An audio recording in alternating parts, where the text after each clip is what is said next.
অবশেষে চাপ সামলাতে না পেরে হার মানলেন নেতানিয়াহু। ক্ষমতায় বসে ইরানকে মাটিতে মিশিয়ে দেবেন ট্রাম্প। মধ্যপ্রাচ্যে চলবে ট্রাম্প আগ্রাসন। সিরিয়ার বাফার জোন দখলকে ইসরায়েলের অপরিণামদর্শী পদক্ষেপ হিসেবে আখ্যায়িত করেছেন কাতারের প্রধানমন্ত্রী।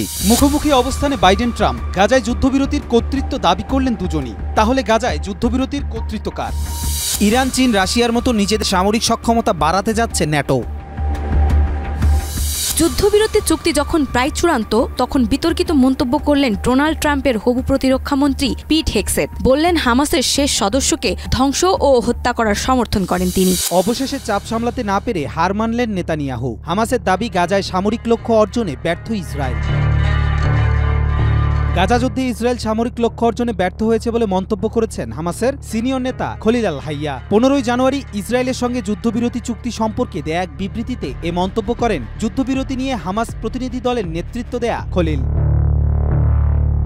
ইসরায়েলি বাহিনী গাজা ভূখণ্ডে তাদের সামরিক লক্ষ্য অর্জনে ব্যর্থ হয়েছে বলে মনে করেন হামাসের এই সিনিয়র নেতা। যুদ্ধবিরতির সিদ্ধান্তের ব্যাপারটিকে ফিলিস্তিনি লোকদের ধৈর্যের ফল হিসেবে উল্লেখ করেছে হামাস। যুদ্ধবিরতির সিদ্ধান্তে মধ্যস্থতা করেছে 3টি দেশ, কাতার, মিশর ও যুক্তরাষ্ট্র। 15 জানুয়ারি রাতে কাতারের প্রধানমন্ত্রী শেখ মোহাম্মদ বিন আব্দুল রহমান বিন জসিম আল থানি দোহায় এক সংবাদ সম্মেলনে যুদ্ধবিরতির সিদ্ধান্তের কথা নিশ্চিত করেন। কাতারের প্রধানমন্ত্রী বলেন, গাজায় যুদ্ধবিরতির যে চুক্তি হয়েছে তা 19 জানুয়ারি রোববার থেকে কার্যকর হবে। চুক্তি অনুযায়ী প্রথম ধাপে 33 জন ইসরায়েলি বন্দীকে মুক্তি দেবে হামাস, যাদের মধ্যে সব নারী, শিশু ও 50 বছরের বেশি বয়সী পুরুষরা রয়েছেন। গাজার জনবহুল এলাকা থেকে ইসরায়েলের সাথে গাজার সীমান্তের 700 মিটারের বেশি দূরে অবস্থিত এলাকায় ইসরায়েল তাদের বাহিনী প্রত্যাহার করবে। ইসরায়েল বেসামরিক নাগরিকদের গাজার উত্তরে তাদের বাড়ি ফিরতে দেবে এবং প্রতিদিন 600 ট্রাক পর্যন্ত ত্রাণ সরবরাহের অনুমতি দিবে। শর্ত পূরণ হলে চুক্তির দ্বিতীয় ধাপে ইসরায়েলের কারাগারে বন্দী ফিলিস্তিনিদের মুক্তির বিনিময়ে অবশিষ্ট সব জীবিত জিম্মিদের মুক্তি ও স্থায়ী যুদ্ধবিরতি ও গাজা থেকে ইসরায়েলি বাহিনী সম্পূর্ণ প্রত্যাহারের বিষয় রয়েছে। তৃতীয় ধাপে অবশিষ্ট মৃতদেহগুলো ফেরত দেয়া এবং গাজা পুনর্গঠনের কাজ শুরুর কথা রয়েছে। এই কাজ মিশর, কাতার ও জাতিসংঘের তত্ত্বাবধানে পরিচালিত হবে। কবির চৌধুরী, জয়, মাই টিভি। ক্ষমতায় বসে ইরানকে মাটিতে মিশিয়ে দেবেন ট্রাম্প। মধ্যপ্রাচ্যে চলবে ট্রাম্প আগ্রাসন। ইসরায়েলকে সমর্থন এবং ইরানকে নিষেধাজ্ঞা ট্রাম্পের দ্বৈতনীতি। এতে নাজেহাল ইরানের অবস্থা চিন্তা করেই খুশিতে আত্মহারা ইসরায়েল। প্রথমবার শাসনামলে ট্রাম্পের নীতি দ্বিতীয়বারেও বেশ পরিলক্ষিত। আর এতে ধারণা করা হচ্ছে আবারও মধ্যপ্রাচ্যে চলবে ট্রাম্প আগ্রাসন, যাতে সবচেয়ে বেশি মাসুল গুনতে হবে ইরানকে। আর মাত্র 3 দিন যুক্তরাষ্ট্রের 47তম প্রেসিডেন্ট হিসেবে আনুষ্ঠানিকভাবে দায়িত্ব গ্রহণ করতে যাচ্ছেন ডোনাল্ড ট্রাম্প। রিপাবলিকান এই নেতার দ্বিতীয় দফায় ক্ষমতা গ্রহণের আগে বিভিন্ন মহলে আলোচনায় তার মধ্যপ্রাচ্য নীতি। কেমন হতে যাচ্ছে ডোনাল্ড ট্রাম্পের মধ্যপ্রাচ্য নীতি? গাজা যুদ্ধ থামলেও যুদ্ধ পরবর্তী শাসন ব্যবস্থা কেমন হবে? এসব নিয়ে চলছে জোর আলোচনা। 2016 সালে প্রথম মেয়াদে যুক্তরাষ্ট্রের প্রেসিডেন্ট হিসেবে দায়িত্ব নেয়ার পর নিজেকে ঘোষণা দিয়েছিলেন সবচেয়ে বড় ইসরায়েলপন্থী প্রেসিডেন্ট হিসেবে। তেল আবিবের পক্ষে নিয়েছেন বিভিন্ন সিদ্ধান্ত, পরোয়া করেননি কোনো বিতর্ক বা সমালোচনা। ট্রাম্পের প্রথম মেয়াদেই পশ্চিম তীরে দখলদার রেকর্ড গড়েছে ইসরায়েল প্রশাসন। ইসরায়েলের ইতিহাসে সবচেয়ে বেশি জায়গা দখল করে নিয়েছে সে সময়। এবার মধ্যপ্রাচ্য ইস্যুতে খুব একটা পরিবর্তন যে আনবে না ট্রাম্প, তা অনেকটা স্পষ্ট। গদিতে বসতেই পারলেন না, তার আগেই ফিলিস্তিনি স্বাধীনতাকামী সংগঠন হামাসকে দিয়ে রেখেছেন কড়া হুঁশিয়ারি। যুদ্ধবিরতি ও জিম্মি মুক্তিতে চুক্তি যথাযথভাবে পালন না করলে নরকে পরিণত করবেন বলে দিয়েছেন হুমকি। এমন বক্তব্য থেকে স্পষ্ট বোঝা যায় যুদ্ধ বন্ধ হলেও গুরুত্ব পাবে না গাজাবাসীর স্বার্থ। বিশ্লেষকরা বলছেন, গেলবারের মতো এবারও ইরান ও যুক্তরাষ্ট্রের পথ চলা সহজ হবে না। এবারও ইরানের জন্য নানা প্রতিবন্ধকতা আর জটিলতা তৈরি করবে ডোনাল্ড ট্রাম্প। এবার ট্রাম্প ক্ষমতায় আসার আগে নিষেধাজ্ঞা ইস্যু নিয়ে আলাপে আগ্রহী তেহরান। ট্রাম্প চাইলে যে কোনো সময় সমঝোতায় রাজি ইরান। তবে ট্রাম্প কি নরম হবেন নাকি হাঁটবেন আগের পথে, তা নিয়ে মতবিরোধ রয়েছে বিশ্লেষকদের মধ্যে। মার্কিন প্রেসিডেন্ট যদি আগের মতোই কঠোর থাকেন, তবে বেশ চাপেই পড়তে হবে ইরানকে। ভাটা পড়বে ইরানের পরমাণু প্রকল্পে। সিরিয়ার বাফার জোন দখলকে ইসরায়েলের অপরিণামদর্শী পদক্ষেপ হিসেবে আখ্যায়িত করেছেন কাতারের প্রধানমন্ত্রী। ইচ্ছামতো ভূখণ্ড দখল করাকেও বেআইনি বলেন তিনি। সেই সাথে অতি দ্রুত বাফার জোন ছেড়ে দেওয়ার দাবি জানান তিনি। পরবর্তীতে এমন দখলদারিত্বর মনোভাব থেকে বেরিয়ে আসার আহ্বান জানান কাতারের প্রধানমন্ত্রী জসিম আল থানি। বাশার আল আসাদ সরকারের পতনের পর প্রথমবারের মতো সিরিয়া সফরে গেলেন কাতারের প্রধানমন্ত্রী শেখ মোহাম্মদ বিন আব্দুল রহমান বিন জাসিম আল থানি। সিরিয়ার নেতা আহমেদ আল শারার সঙ্গে বৈঠকে অবিলম্বে ইসরায়েলকে বাফার জোন থেকে সেনা প্রত্যাহারের আহ্বান জানিয়েছেন তিনি। 16 জানুয়ারি এক প্রতিবেদনে এ খবর দিয়েছে আরব নিউজ। এতে বলা হয়েছে, দামেস্কে এক গুরুত্বপূর্ণ সফরে কাতারের প্রধানমন্ত্রী সিরিয়ার সাথে সীমান্তবর্তী বাফার জোন থেকে ইসরায়েলকে অবিলম্বে সেনা প্রত্যাহারের দাবি জানিয়েছেন। ইসরায়েলি সেনারা বাশার আল আসাদের পতনের পর আন্তর্জাতিক আইন লঙ্ঘন করে ওই অঞ্চলে প্রবেশ করে। কাতার এটিকে অপরিণামদর্শী পদক্ষেপ হিসেবে অভিহিত করেছে। আহমেদ আল শারার সঙ্গে এক যৌথ সংবাদ সম্মেলনে আল থানি বলেন, বাফার জোন দখল ইসরায়েলি দখলদারিত্বের একটি বিপজ্জনক পদক্ষেপ। আমরা তাদের অবিলম্বে সেখান থেকে সরে যাওয়ার আহ্বান জানাই। আল থানি আরও বলেন, সিরিয়ায় প্রায় 14 বছরের গৃহযুদ্ধে বিধ্বস্ত অবকাঠামো পুনর্গঠনে কাতার সবসময় পাশে থাকবে। কাতারের প্রধানমন্ত্রী প্রতিশ্রুতি দিয়ে বলেন, আমরা সিরিয়ার অবকাঠামো পুনরুদ্ধারে প্রয়োজনীয় কারিগরি সহায়তা প্রদান করব এবং বিদ্যুৎ খাতে সাহায্য করব।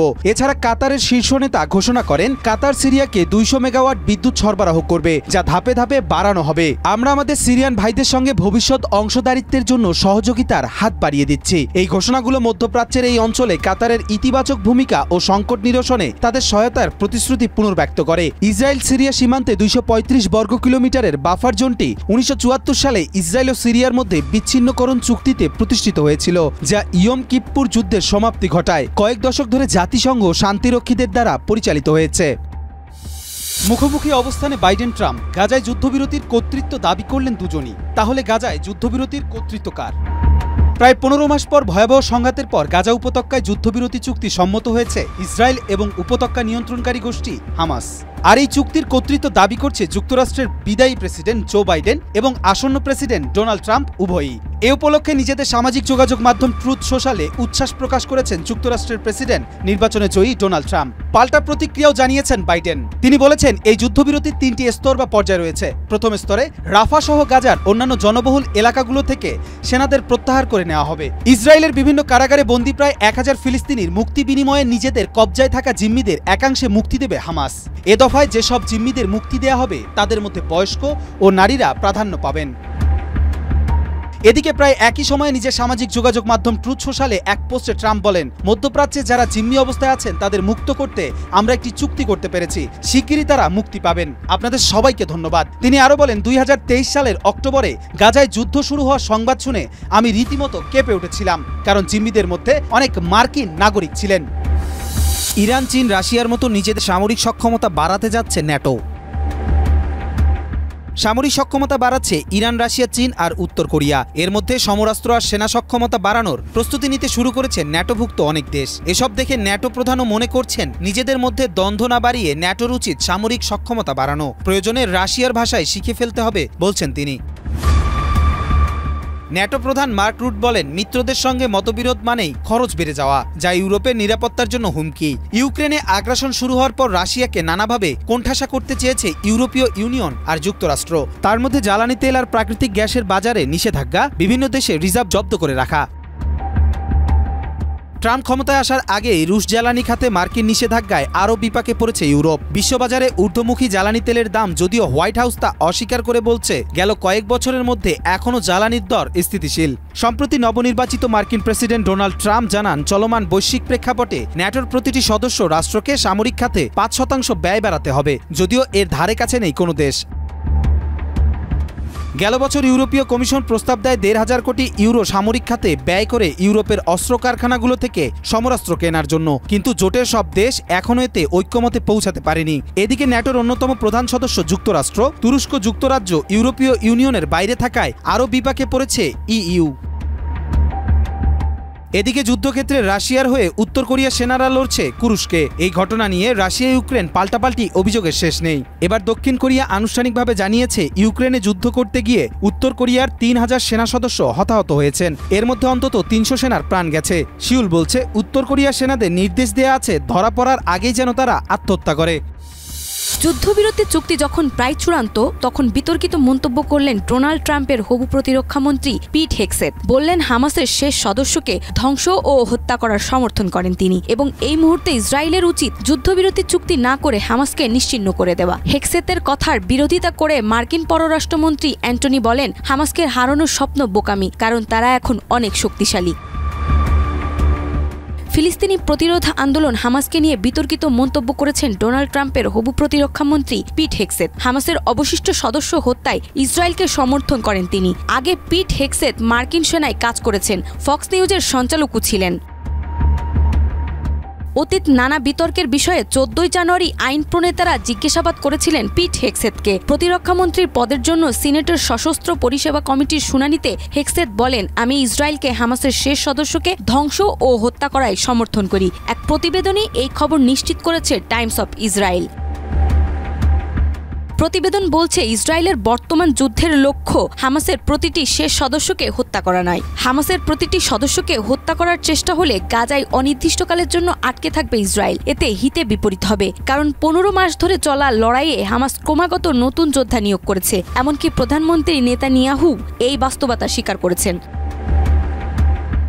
এমন সময় ট্রাম্পের মনোনীত প্রতিরক্ষামন্ত্রীর এই বক্তব্য মধ্যপ্রাচ্য পরিস্থিতি আরও জটিল করে তুলবে, বিশেষ করে যখন মধ্যস্থতাকারীরা যুদ্ধবিরতি ও জিম্মি মুক্তির জন্য একটি চুক্তির জন্য সর্বাত্মক প্রচেষ্টা চালাচ্ছে। কংগ্রেসীয় কমিটির শুনানিতে পিট হেগসেথকে খ্রিস্টান জায়নিস্ট হিসেবে পরিচিত কিনা প্রশ্ন করা হলে তিনি ইসরায়েলকে তার সমর্থন পুনর্ব্যক্ত করেন। হেগসেথ বলেন, আমি একজন খ্রিস্টান এবং আমি দৃঢ়ভাবে ইসরায়েল রাষ্ট্র এবং তার অস্তিত্ব রক্ষার পক্ষে সমর্থন করি।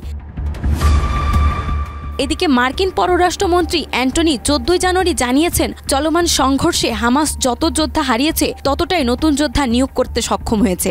এই মুহূর্তে হামাসকে হারানো খুব একটা সহজ কাজ নয়, আর কেউ যদি হারানোর স্বপ্ন দেখে থাকে তা হবে বোকামি। তার এই মন্তব্য ইঙ্গিত দেয় যে হামাসের সামরিক ক্ষমতা এখন অনেক বেশি জোরালো।